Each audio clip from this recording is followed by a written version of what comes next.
जय श्री राम।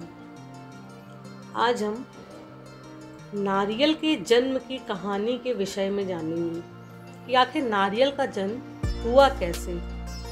हर शुभ कार्य में नारियल हम भगवान को अर्पित करते हैं, तो आज हम इसके विषय में जानेंगे कि नारियल के जन्म की कहानी क्या है।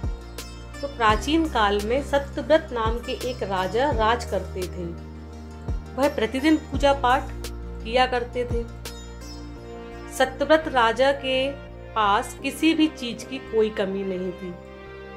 वह धन दौलत से लेकर हर प्रकार की सुविधा से समृद्ध थे। हर प्रकार की सुविधा उनके यहाँ पर थी। इसके बावजूद भी राजा की एक इच्छा थी जिसे वह पूर्ण करने की चाहत रखते थे। दरअसल राजा सत्यव्रत को किसी प्रकार से स्वर्गलोक जाने की इच्छा थी। इच्छाएं भी बहुत विचित्र होती हैं। अभी राजा सत्यव्रत की इच्छा थी कि मुझे स्वर्गलोक जाना है। उनके पास सारी सुविधाएं हैं, किसी चीज की कोई कमी नहीं है, पर उनकी इच्छा है कि उन्हें स्वर्गलोक जाने की इच्छा थी। वह अपने जीवन में कम से कम एक बार स्वर्गलोक के सौंदर्य को देखना चाहते थे। उन्हें लगता था कि मेरे पास तो किसी भी चीज की कमी नहीं है, लेकिन मेरी इच्छा है कि मैं एक बार स्वर्गलोक के सौंदर्य को देखूं। लेकिन उन्हें इसका मार्ग पता नहीं था कि स्वर्गलोक कैसे जाते हैं। वहीं दूसरी तरफ ऋषि विश्वामित्र अपनी तपस्या के लिए घर से बाहर निकले। चलते चलते वह अपनी कुटिया से काफी आगे चले गए थे, क्योंकि वो तपस्या करने निकले थे। तो वो चलते जा रहे थे और जहाँ उनकी कुटिया थी उससे बहुत दूर वो चले गए।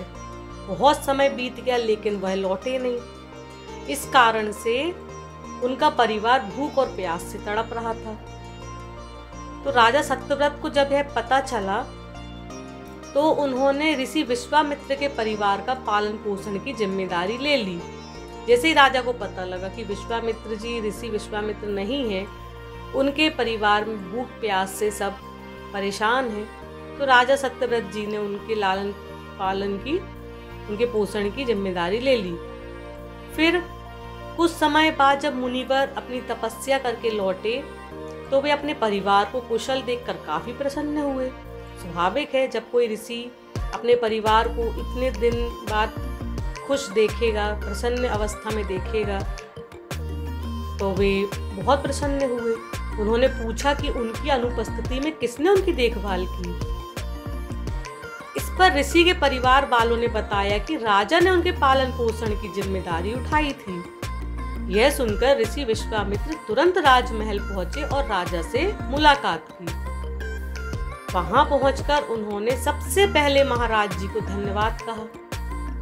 धन्यवाद उन्होंने कहा क्योंकि उन्होंने उनके परिवार की इतनी अच्छी देखभाल की।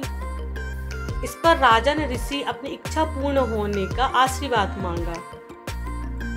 राजा की बात सुनकर ऋषि विश्वामित्र ने कहा, बोलिए महाराज, आपको क्या वरदान चाहिए। तब महाराज ने कहा, हे मुनि, मुझे एक बार स्वर्गलोक के दर्शन करने हैं। कृपया करके मुझे वहां जाने का वरदान दे।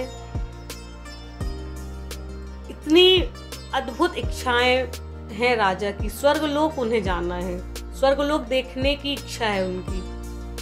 अब विश्वामित्र जी से वो ऐसा वरदान चाहते हैं। अब राजा की प्रार्थना सुनकर ऋषि विश्वामित्र ने एक ऐसा रास्ता बताया जो स्वर्गलोक की ओर जाता था।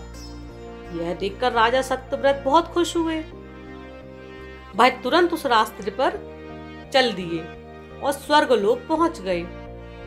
वहां पहुंचते ही इंद्रदेव ने उन्हें नीचे धक्का दे दिया। इंद्रदेव ने सोचा कि अरे कौन आया है, तो उन्हें धक्का दे दिया, जिसके कारण वो सीधे धरती पर जा गिरे। राजा ने सत्यव्रत ने तुरंत सारी घटना ऋषि विश्वामित्र को बता दी। राजा की बात सुनकर ऋषि विश्वामित्र गुस्से से आग बबूला हो उठे। उन्हें लगा कि जब राजा जी वहां स्वर्गलोक गए हैं तो इंद्र जी ने क्यों धक्का दिया, तो क्रोधित हो गए। उन्होंने तुरंत सभी देवताओं से इस बारे में बात की और इस समस्या का हल निकाला, जिसके बाद राजा के लिए एक नया स्वर्गलोक बनाया गया। नए स्वर्गलोक को पृथ्वी और देवताओं के स्वर्गलोक के बीचों बीच स्थापित किया गया था ताकि किसी को परेशानी ना हो। नए स्वर्गलोक से राजा सत्यव्रत तो बहुत खुश हुए, क्योंकि राजा सत्यव्रत की जो इच्छा थी वो पूर्ण हो गई। लेकिन विश्वामित्र जी को एक चिंता लगातार सता रही थी। उन्हें डर लग रहा था कि नया स्वर्गलोक कहीं जोरदार हवा के कारण गिर ना पड़े। अगर ऐसा होगा तो राजा सत्यव्रत दोबारा से धरती पर जा गिरेंगे। काफी सोच विचार के बाद ऋषि विश्वामित्र को एक उपाय सूझा। उन्होंने नए स्वर्गलोक के नीचे एक बहुत लंबा खंबा लगा दिया ताकि उसे सहारा मिल सके। जब कोई वस्तु या कोई चीज गिरती तो हम उसमें एक सहारे के लिए एक खंबा, एक लकड़ी लगा देते। ऐसे ही उन्होंने स्वर्गलोक जो था उसके नीचे एक बहुत लंबा खंबा लगा दिया जिससे वो सहारा मिल सके, टिका रहे। ऐसी मान्यता है कि नए स्वर्गलोक के नीचे लगाया गया खंबा एक विशाल पेड़ के तने के रूप में बदल गया। यही नहीं, कुछ समय पश्चात जब राजा सत्यव्रत की मृत्यु हुई तो उनका सिर एक फल में तब्दील हो गया, एक फल में बदल गया। तभी से इस खंबे को नारियल का पेड़ कहा जाने लगा, जबकि राजा का सिर नारियल के रूप में जाना गया। तो यही कारण है कि नारियल का पेड़ इतना लंबा होता है, क्योंकि वो स्वर्गलोक से धरती पे आया है और जो राजा का सर है वो नारियल है।